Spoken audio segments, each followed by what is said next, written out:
Iran's programs by this U.S.-led effort to put maximum pressure. It so happens that the statement that the president has made that all options are on the table is probably the most effective pressure that you could direct at Iran, and I wouldn't say any more than that. I think that's ultimately what they look at.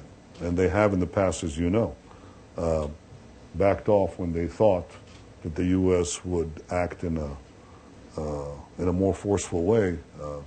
You know what happened to the only time that the Iranian program was held back, very briefly, was when they had that concern, as you know. So I wouldn't change the statement made by the president. I think that would be a mistake. Okay, let me open up, and again, I ask you to wait for a microphone. You identify yourself and your affiliation, and you limit yourself to one concise question, and resist any temptation to speechify. That you only leave to the speaker. Roger Hertog. Mr. Prime Minister, I'd like to change the subject a little bit. The last couple of years, Israel's economic activity has been rather extraordinary versus the rest of the Western world. And I think it's fair to say that a lot of it is attributable to your stint as finance minister during the prior regime. What's the next phase in terms of Israeli strategy, in terms of tax, privatization, high tech? How do you maintain this high rate of growth? Well, the most important thing to understand in the global economy is something that you, Roger, and I'm sure all of you understand, is that competition never ends. It never ends. You can't say, if you run a company, you can't say, well, I've achieved such and such achievement, such and such market share, and I can rest on my laurels and stop improving my product and services. And the same is true of economies, national economies that compete in a global economy. You can never stop improving yourself. Now, how do you improve yourself? How do you produce growth, which is ultimately the consequence of improvements? How do you produce growth if you are a $30,000 per capita economy? That's where Israel is today. We used to be a $20,000 per capita economy. Now we're 30,000, which is not the highest in the world, but it's getting there. Well, if you're an economy starting out and you've got about $800 per capita income, you can grow just by putting in roads, electrification, communication lines, whatever. You'll grow. No matter what you do, you'll grow. But if you're a $30,000 or $40,000 economy, and you'll grow at, if you're a low GDP economy, per capita economy, you'll grow at Asian rates, Chinese rates, Indian rates, 8%, 10%, even higher. How do you grow at 4 or 5% consistently, which is what Israel has done over the past 5-6 years? How do you do that if you're a $30,000 per capita economy? And I maintain that there are only two ways to do that I can see now. It could change, but I can see only two ways. One is you've got to add value to your products and services, and the best way to do that is by technology. Israel has a lot of technology. We have to do certain things to make sure that our technological edge is maintained, but we have a very innovative society. We have thousands of startups, and we have to make sure that that continues. There's a second thing that you can do, and it's not obvious, but if you're lucky enough to have an advanced economy with a messed up bureaucracy, you have a growth opportunity. Because as you remove the bureaucratic hurdles, you're going to get extra growth for a time. It's like taking a steel boot on a cold spring and removing it, and while you're removing it, you grow. So while we're addressing the high-tech part of our economy, we're also addressing the low-tech part of our economy, and I've just I'm fighting right now a battle for the lowest of low-tech. It's called land. planning, planning and zoning, construction permits. Israel is number one in the world in the penetration of personal computers into the homes.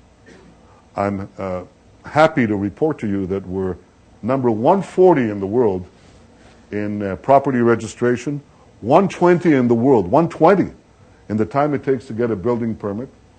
It is virtually impossible to build anything in this country, in my country. Now, why am I happy to report to you this? Because if we change that, we get an extra bounce of growth just for doing these bureaucratic corrections. Now, I say bureaucratic corrections. There's a lot of political capital that you have to fight to get. And I don't want to take more of your time, but I'll just describe to you how difficult that is.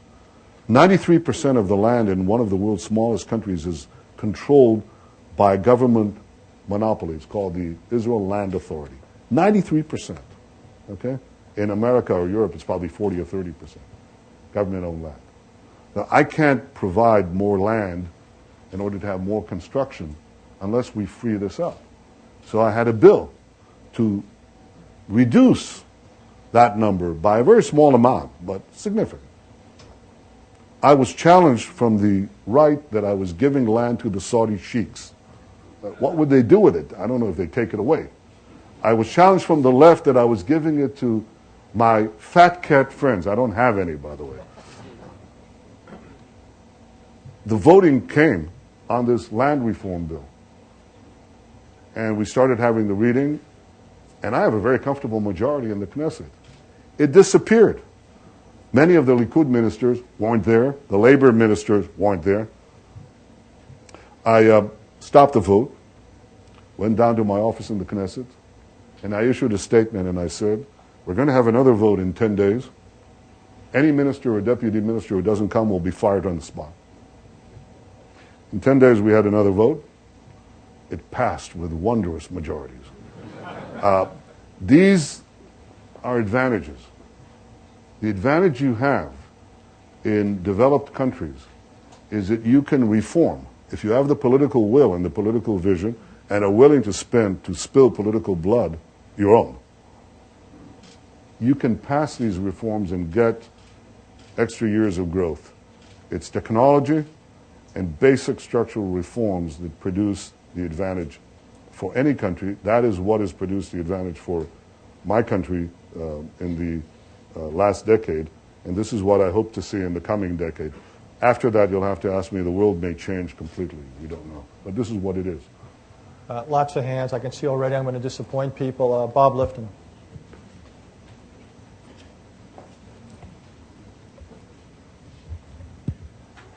Mr. Prime Minister, you've stated your vision of a two-state solution, and inevitably with a Palestinian state, you will have to move some of the settlement laws, which may involve civil disobedience or even violence. Do you feel you have the support among the ideological support in your own coalition party to support that kind of solution?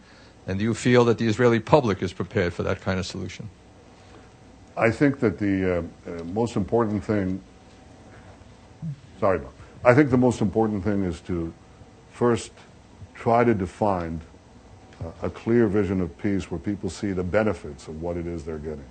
The second thing I think is to introduce a very important dimension for the implementation of this peace agreement, and that is the dimension of time. Time is a crucial element, both for security and for other critical elements of a solution. It has,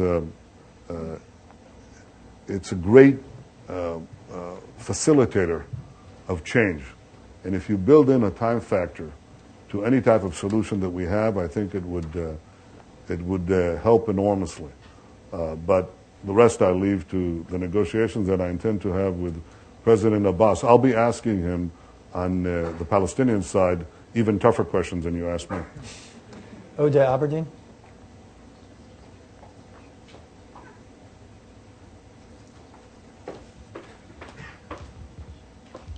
Ode Aberdeen, OA Advisors. Mr. Prime Minister, if President Obama succeeds in getting you and Mr. Abbas to direct negotiations, it's obvious that you know the demands of Mr. Abbas. Mr. Abbas knows the Israeli requirements for peace.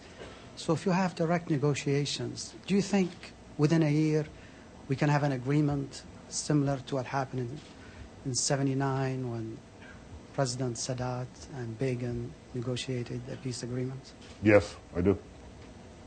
Yes, I do. So you think he's both strong enough and also willing to make peace? If it's up to me, we'll have an agreement. I can't speak for him, but I won't do what I won't do what others do to me, and I won't do what some of